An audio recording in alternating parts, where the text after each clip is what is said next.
কি কারণে পানি আসছে সেটি আসলে কিভাবে শনাক্ত করা যায়? যদি মনে করেন যে নিউমোনিয়াযুক্ত পানি আমরা চিন্তা করি, তাহলে হয়তো আমরা বুকের এক্স-রে দেখলাম। পেশেন্ট আমাদের কাছে একটা ফিভার নিয়ে আসবে, হয়তো 103-4 এর মধ্যে জ্বর হয়ে যাবে। আচ্ছা। পেশেন্ট অনেক সময় দেখা যায় একটু হালকা শ্বাস নিতে গেলে বুকে ব্যথা হইতে পারে। যে পাশে পানি আসবে আগে বুকে ব্যথা হয়, তারপরে আপনার সাধারণত পানিটা আসে। পেশেন্ট অনেক সময় কফ বের হয়, হলুদ দুর্গন্ধযুক্ত কফ বের হতে পারে।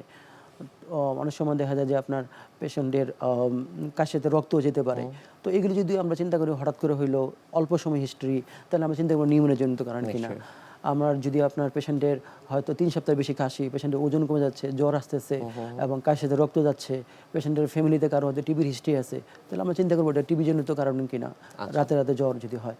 এবং যদি পেশেন্টের পানি আসছে এবং পেশেন্টের ওজন কমে যাচ্ছে, আপনার যদি আমরা ক্লাবিং যদি চিন্তা করি হাতে, এবং পেশেন্টের বুকে ব্যথা যদি খুব বেশি হয়, হিমোট্রিসিস হয়, এবং যদি শরীরের অন্য অন্য জায়গায় ক্যান্সারটা ছড়ায় যায়, এরকম যদি চিন্তা করি গ্ল্যান্ডে বা মাথায় বা জন্ডিস হয়, লিভারে যদি পেটেও পানি আসে, তাহলে আমরা চিন্তা করবো যে এটা ক্যান্সারের জনিত কারণে কিনা। এইভাবে চিন্তা করে আমরা টেস্টগুলো এইভাবে করবো। ফুসফুসে পানি এই বিষয়টি পারিবারিক ইতিহাসের সাথে আসলে কোনো সম্পর্ক রয়েছে কিনা? পারিবারিক ইতিহাসের ক্ষেত্রে ফ্যামিলি হিস্ট্রি অফ যদি টিউবারকুলোসিস চিন্তা করি, এটা একটা বড় জিনিস যে এরকম যে টিবির কারণে যদি এক পাশে পানি আসে, তাহলে পেশেন্টের ওজন কমে যাবে, খাওয়ার রুচি কমে যাবে, আপনার গায়ে গায়ে রাতে রাতে জ্বর আসবে এবং রাতে প্রচণ্ড ঘাম হইতে পারে, পেশেন্ট অনেক শুকায় যেতে পারে, কাশিতে রক্ত যেতে পারে। এটা পারিবারিক একটা জিনিস গেল।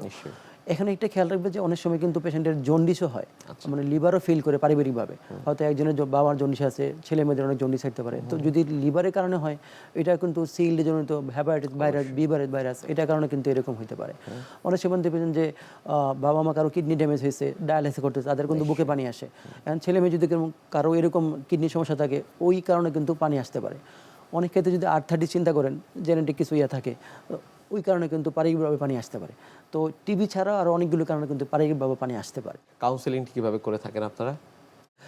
কাউন্সেলিং আসলে আমরা এখন নির্ভর করেছি পেশেন্টের ডায়াগনোসিসের উপর, যে এটা কি হার্ট ফেলিয়ারের কারণে আসলো, না কিডনির কারণে আসলো, না লিভারের কারণে আসলো, না নিউমোনিয়ার কারণে আসলো, না আপনার যক্ষার কারণে আসলো, না ক্যান্সারের কারণে আসলো। অ্যান্ড কী কারণে পানি আসছে পেশেন্টকে আমরা ওইভাবে কাউন্সেলিং করি। টিবি হলে আমরা চিন্তার কিছু নাই, আমরা এগুলো আপনার ওষুধ রেগুলার খেলে এটা ঠিক হয়ে যাবে, হার্টের চিকিৎসা করলে ঠিক হয়ে যাবে, কিডনির চিকিৎসা ঠিকভাবে নিলে ঠিক হয়ে যাবে। আপনার ক্যান্সার হলে এখন বলি যে এখন অনেক আধুনিক চিকিৎসা বের হচ্ছে, তো আমরা যদি এগুলো করি এবং পেশেন্টের দেখা যায় 10-15 বছর বাঁচা কোনো ব্যাপার হয় না এবং খুব সুন্দর লাইভ লিড করতে পারে। তো কাউন্সিলিংটা নির্ভর করে আসলে কোন ধরনের রোগ হয়েছে এবং পেশেন্টের ফাইন্যান্সিয়াল অ্যাবিলিটি অনেক কিছুর উপর নির্ভর করে।